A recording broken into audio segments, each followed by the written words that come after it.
Assalamu alaikum wa rahmatullahi wa barakatuhu, chers téléspectateurs et spectatrices, bienvenue à la conférence Jalsa UK.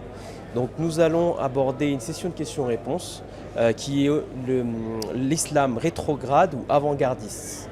Et donc nous serons accompagnés pour cela de deux panélistes, Asif Saheb, assalamu alaikum, et également Daniel Saheb, assalamu alaikum. Wa alaikum assalam wa rahmatullah. Donc la première question, c'est quelles sont les principales valeurs et enseignements de l'islam qui pourraient être considérés comme étant rétrogrades ou avant-gardistes? Je pense que la première question qu'il faut se poser, c'est regarder rétrograde ou avant-gardiste au regard de quoi? Qui définit les valeurs et les standards qui considèrent à penser que tel principe serait rétrograde et tel autre principe serait plutôt avant-gardiste? Si on regarde et si on prend comme objectif principal la société moderne telle qu'elle existe aujourd'hui, eh bien on se rend compte que l'islam avait prédit un certain nombre de choses et est plutôt avant-gardiste par rapport au temps où le Coran a été révélé par rapport à aujourd'hui. Sur un certain nombre de sujets, par exemple sur le droit à la vie, c'est tout simple le droit à la vie. On se dirait que peut-être les gens ont eu le droit à la vie depuis le départ, mais non, il y avait des sociétés primitives où le droit de vie ou de mort était attribué à un membre d'une tribu, primitive, aussi primitive qu'elle soit. Et donc, ce droit à la vie, il a été reconnu par l'islam depuis le départ. La vie a été considérée comme sacrée parce que c'est Allah qui donne la vie. Et c'est lui qui décide à qui il donne la vie, comment il donne la vie et jusqu'où il la donne. Regardez aujourd'hui les débats sur l'euthanasie. On a un débat très récent qui vise à dire, voilà, il faut décider de la fin de la mort, de la fin de la vie et de la contrôler, etc. L'islam, encore une fois, est plutôt avant-gardiste. Peut-être rétrograde au regard de la société à laquelle on appartient, mais plutôt avant-gardiste sur le sujet où elle a dit que le droit de vie et de mort appartient à Allah et à Allah seul. Et donc, votre question, en fait, elle appelle à une autre sous-question. C'est par rapport à quoi on... Voilà, c'est quoi le cadre de référence? Et le cadre de référence, à mon sens, il dépend nécessairement de ce que nous, on a adopté comme valeur morale. La société de nos jours, elle adopte comme valeur morale la Constitution, la République, et je ne sais pas quel autre principe, mais pour un musulman, ça va être l'islam. Et donc, si on regarde l'islam, on voit les droits qui sont accordés aujourd'hui, ben moi, je considère que l'islam est avant-gardiste par rapport au temps où il a été révélé, et aujourd'hui, à un certain nombre d'informations que l'on a dans la société moderne. Si on regarde ça au niveau des droits de l'homme plutôt, si on actuel. Oui, bien sûr, allez-y. Je dirais que Asif Saheb a parlé de droit, mais l'islam a dit depuis le début, dès le début, que l'homme et la femme sont égaux. Il y a de nombreuses personnes qui disent il y a une certaine ségrégation dans l'islam. L'islam dit que l'homme est supérieur et que la femme est inférieure, mais non. Avant l'islam, dans la société arabe, qu'est-ce qui se passait? Les jeunes filles, surtout dans la région du Hijaz et surtout à la Mecque, les filles étaient considérées comme une chose insouhaitée. Lorsqu'elles naissaient, on dit que c'était une calamité qui venait de naître.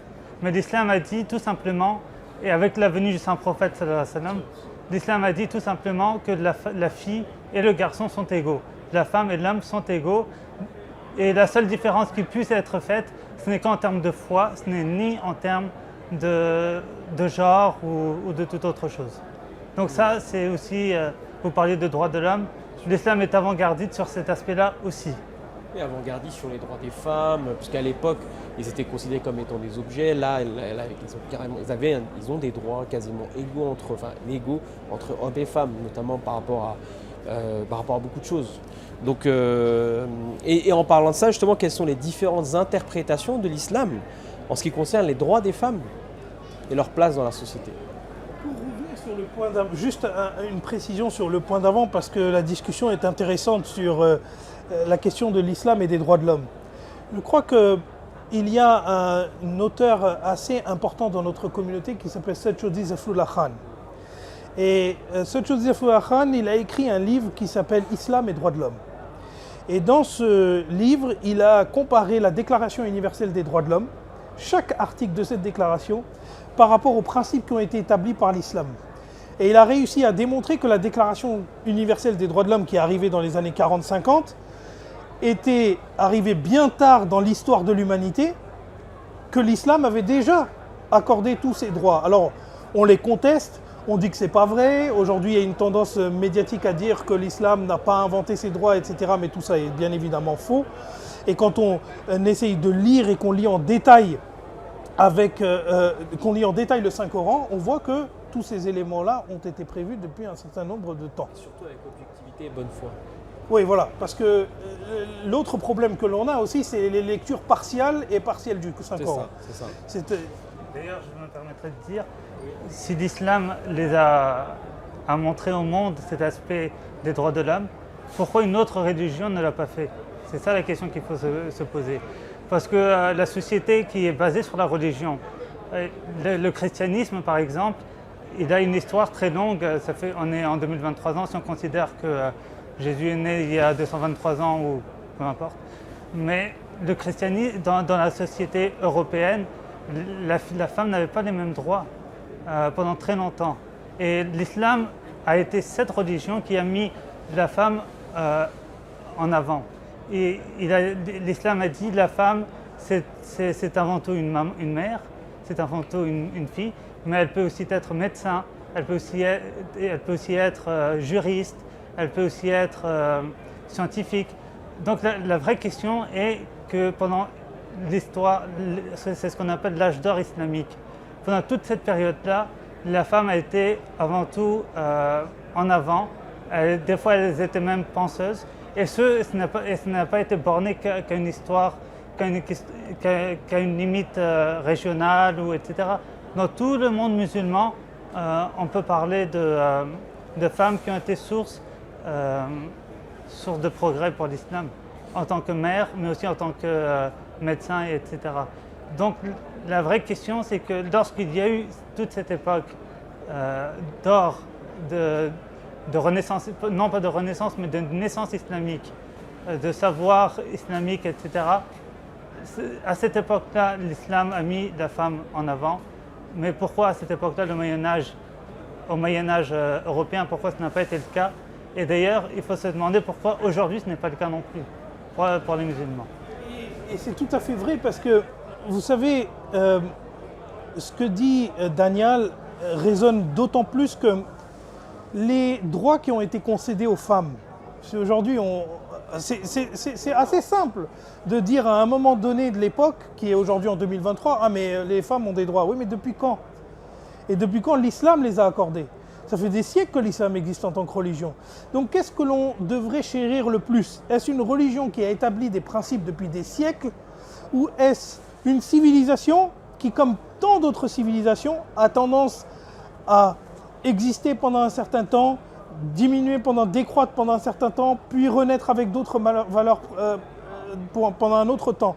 Donc la réelle question, c'est depuis quand ces droits ont été accordés. Et quand vous regardez ce que le Coran a proposé, alors on va bien évidemment entendre des personnes qui vont nous dire mais c'est pas vrai, la femme doit se voiler, donc c'est un signe d'infériorité, etc., etc. Mais tout ça est évidemment faux. Parce que la société moderne actuelle, parce que là vous comparez des sociétés religieuses, entre la société chrétienne et la société islamique.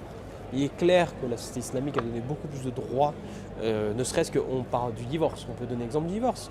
Les chrétiens ne pouvaient pas, les femmes chrétiennes n'avaient pas le droit de divorcer, par exemple. Ça, c'est ce qui est une absurdité. Et dans l'islam, justement, on a eu le droit de divorce. Néanmoins, si on compare avec la société moderne, là, il faudrait peut-être se poser la question. Peut-être que la société actuelle, je parle. Il y a une différence claire entre l'islam qui n'incite pas au divorce et la société actuelle qui a mis en place tout un régime spécifique pour faciliter le divorce. Et donc pour créer une société avec des valeurs morales qui sont plutôt faibles. Et d'ailleurs, si ces droits pour les femmes étaient si complets et ils étaient si aboutis, les femmes ne demanderaient pas plus de droits. Mais on voit qu'aujourd'hui, avec les mouvements comme MeToo, il y a plein d'autres mouvements féministes qui demandent de plus en plus de droits parce qu'elles ne se sentent pas reconnues et respectées en tant que femmes. Or, l'islam a établi déjà des principes que pour être respectée en tant que femme, voici la ligne directrice à suivre. Elle est facultative, elle n'est pas obligatoire. Si vous êtes musulman, et vous êtes une musulmane sincère et dévouée et que vous voulez suivre la parole de Dieu, ben voici la voie à suivre. Et là, vous allez retrouver du respect. Il y a eu quantité d'analyses sociales qui ont été faites sur le port du voile et l'absence du port du voile qui se sont conclues en faveur du voile. Regardez par exemple, ça n'a rien à voir, mais je prends cet exemple volontairement, pour un peu sortir aussi de ce cadre voile, pas voile, parce qu'on a tendance à que parler de ça. Regardez par exemple l'exemple du jeûne. Alors, il y a quelques années, tout le monde nous disait, mais le jeûne, qu'est-ce que c'est que cette barbarie où les personnes ne mangent pas toute la journée, etc. Et aujourd'hui, vous n'avez que des publicités pour le jeûne intermittent. Vous n'avez que ça. Tous les diététiciens viennent vous voir et vous disent « Ah ben, le jeûne intermittent, c'est la façon de faire les choses parce qu'avant, dans les sociétés, on ne mangeait pas. Aujourd'hui, on mange trop. Donc, il faut revenir vers une société où on mange moins. » Et ça, l'islam l'a dit et l'a également établi à travers le ramadan. Donc il y a une forme d'hypocrisie parfois à ne pas reconnaître la réalité de ce que les religions ont apporté. Les religions, et surtout l'islam, qui est constamment attaqué, mais on ne veut pas reconnaître, en fait c'est une question d'ego, on ne veut pas reconnaître que la parole d'Allah, c'est une parole qui est juste et qui est vraie. Après, libre à chacun de croire ce qu'il veut. Il y a aussi beaucoup de femmes qui vont vous dire, vous parliez d'incitation au divorce, que justement c'est leur liberté de divorcer, vu que c'est facilité, tant mieux, parce que comme ça elle peut divorcer comme elle veut. C'est une forme de liberté et pour elle c'est un gain, c'est quelque chose de bien. C'est comme ça qu'elles peuvent l'interpréter, c'est ça le problème. Je me permets juste de répondre rapidement à ça et je vais vous laisser la parole, Daniel. La chose que l'on doit garder à l'esprit, c'est quelle est la valeur, quelle est la société que l'on souhaite. C'est ça le but, parce qu'on a beau réfléchir sur plein de principes en disant le monde moderne, mais vers où tend le monde moderne? Qu'est-ce que veut le monde moderne à la fin? Quelle est l'idée finale de ce monde moderne? C'est plus d'égalité. Aujourd'hui, on voit qu'il y a une inégalité aussi dans les divorces. Aujourd'hui, on voit que les personnes qui, bien qu'elles aient le droit à un divorce, l'homme va entretenir plusieurs relations, par exemple, extra-conjugales. Et là, les femmes ne vont pas se voir reconnaître les droits qu'une femme musulmane pourrait se voir reconnaître dans le cadre d'un divorce pour une relation extra-conjugale. Donc il y a un certain nombre de choses et il faut voir la société à laquelle on va. Il y a beaucoup de mères célibataires qui sont de plus en plus pauvres, par exemple. C'est un des cas. Pardon ? Il y a beaucoup de mères célibataires qui sont très pauvres, enfin qui ont divorcé, par exemple. Exactement. En fait, la question, c'est pas de dire que telle société est mauvaise ou telle autre société est mauvaise. La question, c'est de dire si le but final, c'est d'appliquer des valeurs morales au sein d'une société, on ne peut pas avoir une société qui favorise le divorce. Et d'ailleurs, ce qui est très drôle, c'est que dans la loi, on prévoit un article qui dit qu'une convention de divorce ne peut pas inciter au divorce. Une convention, un contrat de mariage qui est établi avant le mariage pour mettre en place un certain nombre de droits ne peut pas inciter au divorce. Donc on voit bien que même dans les sociétés dans lesquelles on vit aujourd'hui, nous, ils ne veulent pas inciter au divorce, mais en même temps on a des outils qui incitent quelque part au divorce parce qu'ils facilitent le divorce. Par l'incitation au divorce, c'est ça que je veux dire, c'est qu'on facilite le divorce, on laisse la possibilité aux personnes de divorcer et donc à une société instable en termes de valeurs morales et spirituelles.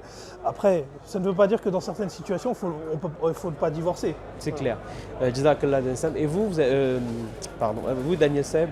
Ce que je voulais dire, c'est qu'on dit souvent qu'avant c'était mieux et maintenant c'est, pour ce qui est du cas de la femme en islam, c'est pire. D'accord ? C'est pas très fameux. Mais la vérité, c'est qu'auparavant, la femme musulmane était beaucoup plus instruite qu'aujourd'hui. Et elle portait ses voiles et elle instruisait ses enfants. Et on avait une base d'une société qui était vraiment très intelligente et très développée. Le saint prophète sallallahu alayhi wa sallam a dit « Talibul ilmi farizatun ala kulli muslimin » que l'acquisition de la connaissance est une obligation pour tous les musulmans. Maintenant, c'est vrai, il faut qu'on admette qu'il y a certains endroits où on réduit la connaissance aux hommes, mais non pas aux femmes. C'est-à-dire, par exemple, je prends un exemple. L'Afghanistan. Là-bas, c'est un régime musulman qui est au pouvoir. Mais qu'est-ce qu'on remarque? On remarque qu'une fois arrivés au pouvoir, les musulmans, les talibans ont dit, parce qu'ils se disent être musulmans, même si on peut contester ce fait, mais ils se disent musulmans.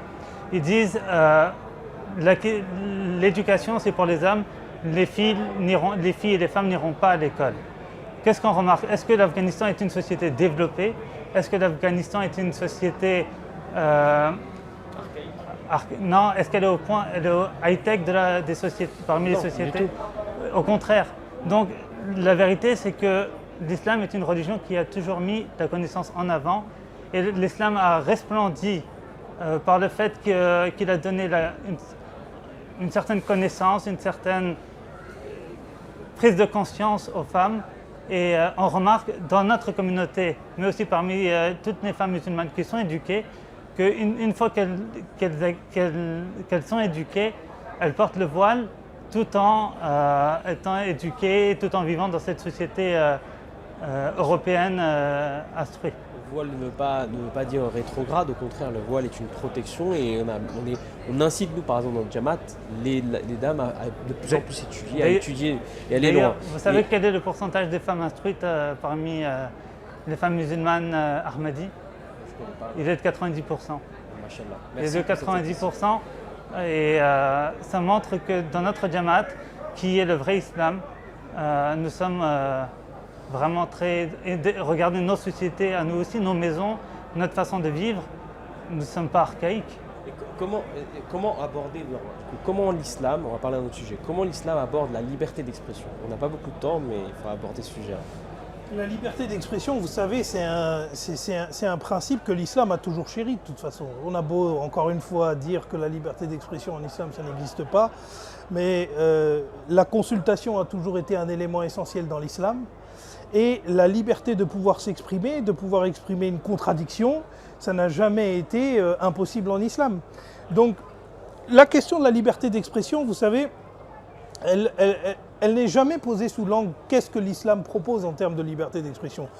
L'islam propose une liberté d'expression avec des valeurs morales. C'est-à-dire qu'on ne peut pas insulter une autre religion, on ne peut pas insulter une autre personne, on ne peut pas insulter ses convictions personnelles. Regardez, le saint prophète Mohammed sallallahu alayhi wa sallam, il y a un incident dans lequel il y a deux compagnons du prophète de l'islam qui disaient qu'ils sont rentrés dans un argument, un débat avec un juif. Et ils ont dit que le prophète de l'islam est meilleur que Hazrat Moussa. Et donc il y a eu ce débat et c'est venu jusqu'aux oreilles du saint prophète sallallahu alayhi wa sallam, et le saint prophète a dit ne débattez pas, ne vexez pas les personnes avec leurs valeurs personnelles qu'ils considèrent comme spirituelles et morales. Et donc le véhicule de la liberté d'expression, ces deux personnes, elles ont argumenté. Ce n'est pas l'argumentation qui a été mise en cause, c'est le contenu de l'argumentation. C'est-à-dire une argumentation qui vise à violer les droits d'autrui, à ne pas respecter les droits d'autrui, à ne pas respecter les sentiments d'autrui. Et aujourd'hui, cette liberté d'expression, elle a beaucoup plus de dignité que la liberté d'expression qu'on retrouve dans certains pays occidentaux, qui est vraiment libertaire pour le coup. On laisse part à tout et on laisse critiquer tout. Et ça n'aboutit pas à une société pacifiée. Parce qu'à la fin, les grandes libertés ont une finalité, à aboutir à la paix sociale. C'est-à-dire à faire en sorte que tout le monde se tolère, tout le monde se respecte et tout le monde puisse vivre en bonne entente sans que les libertés de l'un ne viennent cannibaliser les libertés de l'autre. On est d'accord? Et donc l'islam, à travers cette liberté d'expression respectueuse des sentiments d'autrui, vient apporter cette paix sociale. Mais une liberté qui est trop totale, qui vise à dire on peut dire tout et n'importe quoi vis-à-vis de tout et n'importe qui, ça ne peut pas fonctionner. Et d'ailleurs, les grands textes qui font de la liberté d'expression incluent eux-mêmes des limitations de provocation à la haine, etc. Et sauf qu'aujourd'hui, on a une vision malheureusement un peu édulcorée de tous ces textes-là, mais voilà ce que l'islam proposait. Et à mon avis, c'est une vision bien plus digne et avant-gardiste que certaines applications que l'on peut trouver de la liberté d'expression dans les pays européens, par exemple. Et Asif Sahib, pardon, Daniel Sahib. Tout à fait d'accord avec Asif Sahib. Néanmoins, ce que je voudrais dire, c'est qu'il y a toujours des manières de dire les choses. C'est-à-dire que si j'insulte quelqu'un ou si je dis du mal de quelqu'un ouvertement, est-ce que la personne qui est en face de moi ou à qui je m'adresse va apprécier ce que je dis? Elle ne va pas l'apprécier. Et d'ailleurs, le saint prophète sallallahu alayhi wa sallam a dit n'insultez pas vos mères. Et un sahabi leur a dit mais comment pourrions-nous insulter nos propres mères? Il a dit lorsque vous insultez les mères des autres, en retour ils insulteront vos mères à vous.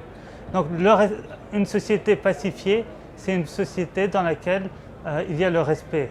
Bien sûr qu'on peut ne pas être d'accord, bien sûr qu'on peut, mais il faut être tolérant de l'avis de l'autre et bien sûr le respecter, parce que même si ce n'est pas, on ne partage pas cet avis, mais quelqu'un d'autre le partage, quelqu'un d'autre le considère comme vrai et y tient. Donc la tolérance avant tout. Et d'ailleurs le saint prophète sallallahu alayhi wa sallam, durant sa vie, l'a montré. Par exemple, si on prend l'exemple d'une mission qui est venue visiter Médine, la masjid, le saint prophète sallallahu alayhi wa sallam. Ils ont discuté, débattu avec le saint prophète. Vous voyez qu'il y avait, le débat existait à l'époque aussi, un débat religieux. Et à la fin, ils ont dit, c'est l'heure de notre prière, il faut que nous allions prier. Maintenant, vous savez, ce n'est caché, pas tout le monde le sait, les chrétiens sont trinitaires. Donc, ils croient que Dieu est trois, etc. Mais là encore, le saint prophète a dit, n'allez pas ailleurs, restez dans ma mosquée, tournez-vous vers Jérusalem et priez.